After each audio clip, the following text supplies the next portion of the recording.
Hello friends, कंचन study में आपका स्वागत है।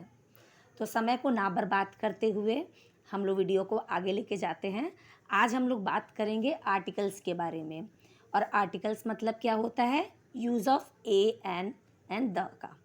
तो देखिए, कब कब हम लोग ए लगाते हैं, कब कब हम लोग एन लगाते हैं और कब कब हम लोग द लगाते हैं, ये हम लोग सीखेंगे। और इसके पहले ये जान जाते हैं कि वॉवेल्स क्या होते हैं।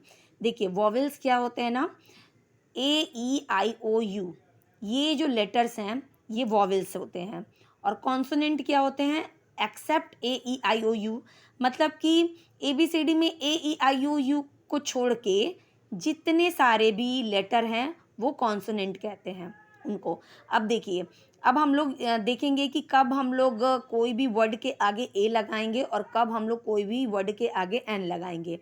तो देखिए, जैसे कि ये है लायन, तो लायन का ये पहला अक्षर हम लोग देखेंगे क्या होता है? एल है।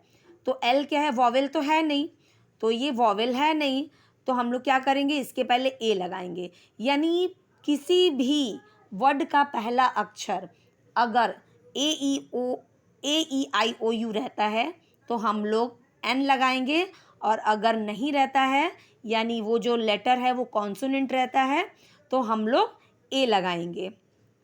तो जैसे कि ये कॉन्सोनेंट है एल, तो हम लोग ए लगा दिए। यहाँ पे ईगल, ईगल क्या है? ई जो है वॉवेल है, तो यहाँ पे एन लगा दिए। अब यहाँ पे देखिए, एलिफेंट है, ई है, तो यहाँ पे एन लगाए। आयरन है, आई है, दैट इज वॉवेल, तो यहाँ पे एन लगाएंगे। एंड बॉय, बॉय क्या है? बी इसका कॉन्सोनेंट है, तो यहाँ पे हम लोग ए लगाएंगे। अब देखिए, एक और मज़ेदार चीज़ है कि हम लोग तो ये जान गए कि AEIOU वॉवेल है और इसके आगे हम लोग एन लगाते हैं। लेकिन कभी कभी क्या होता है ना कि AEIOU रहता है लेकिन हम लोग एन नहीं लगाते हैं। और कभी कभी ऐसा होता है कि AEIOU नहीं रहता है लेकिन हम लोग एन लगाते हैं।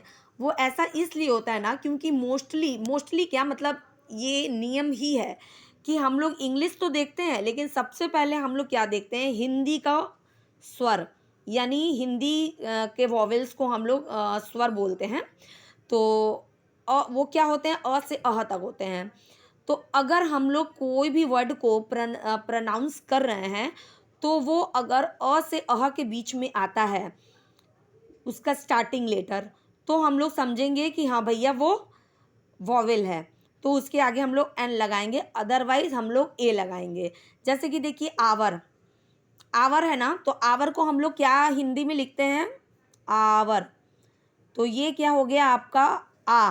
आ क्या है? ये हिंदी का स्वर है, तो इसलिए हम लोग यहाँ पे एन लगाएंगे। इंग्लिश के हिसाब से देखें तो यहाँ पे एच है, लेकिन हिंदी के हिसाब से देखें तो यहाँ पे आ है, यानी वॉवेल है, तो इसलिए हम लोग यहाँ पे एन लगाएंगे। उसी तरह से देखिए, ऑनेस्ट मैन, ऑनेस्ट में क्या है?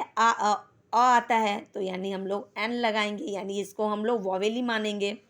अब देखिए, यूरोपियन, यूरोपियन में क्या है? ई है, ई है ना आपका वॉवेल, लेकिन हम लोग हिंदी में अगर हिंदी की बात करें तो हम लोग क्या लिखेंगे? य लिखते हैं। और य जो है वॉवेल नहीं है, स्वर नहीं है, वो व्यंजन है, तो इसलिए हम लोग यूरोपियन के आगे अ लगाएंगे। ये आप लोग का क्लियर हो गया होगा, मुझे यहाँ तक लग रहा है। तो अब आगे बढ़ते हैं हम लोग यूज़ ऑफ द में। अब देखिए, ऐसे मैं बता दूं आप लोगों की यूज़ ऑफ द वहीं पे होता है जो यूनिवर्सल फैक्ट हो, जो पूरे दुनिया में एक हो, जो एकदम सच्ची बात हो, उसके पहले हम लोग द का यूज़ करते हैं। जैसे कि देखिए, यूनिवर्स, यूनिवर्स के आगे द लगा। अर्थ, पूरे दुनिया में एक ही है, वो द लगा। मून में द लगा और सन में भी द लगा। अब कभी कभी एक बात मैं आपको बता दूं कि ये देखिए, यूनिवर्स जो है ना, यूनिवर्स इसको हम लोग कैसे बोलते हैं? इसमें हम लोग हिंदी का यू लगाते हैं, यह लगाते हैं, तो यह क्या हुआ आपका? वॉवेल नहीं है, तो यहाँ पे हम लोग द यूनिवर्स नहीं पढ़ेंगे, इसको दी यूनिवर्स पढ़ेंगे। जो वॉवेल का प्रोनाउंसिएशन नहीं रहेगा उसमें दी यूनिवर्स पढ़ेंगे, और जो वॉवेल का प्रोनाउंसिएशन रहेगा उसमें हम लोग द पढ़ेंगे, जैसे कि द अर्थ। अब देखिए, सेंटेंस में किस तरह से द का यूज होता है। जैसे हम लोग एक सेंटेंस के बारे में पढ़ रहे हैं, Satyam talks to me, this ball belongs to to the Satyam. अब यहाँ पे हम लोग क्यों द लगाएं? सत्यम तो कोई बहुत इंपॉर्टेंट चीज़ है नहीं, ना ही कोई यूनिवर्सल फैक्ट है, तो यहाँ पे हम लोग द क्यों लगाएं? ये यहाँ पे द हम लोग इसलिए लगाएं क्योंकि पहले लाइन में वी आर टॉकिंग अबाउट सत्यम, हम लोग सत्यम के बारे में बात कर रहे हैं।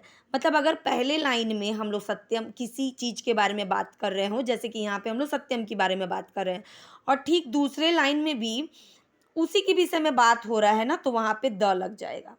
तो ये भी एक यूज़ है द का। तो आप लोग द, ए, एन ये समझ गए होंगे, मुझे आशा है। अगर नहीं समझे होंगे तो एक बार वीडियो को फिर से देख लीजिएगा। और बहुत दिनों के बाद वीडियो बना रही हूँ, तो बोलने में अगर हिचकिचाहट जैसा हो रहा होगा तो उसके लिए सॉरी। और नेक्स्ट वीडियो मैं आपके लिए बहुत जल्द लाऊंगी। Thank you so much.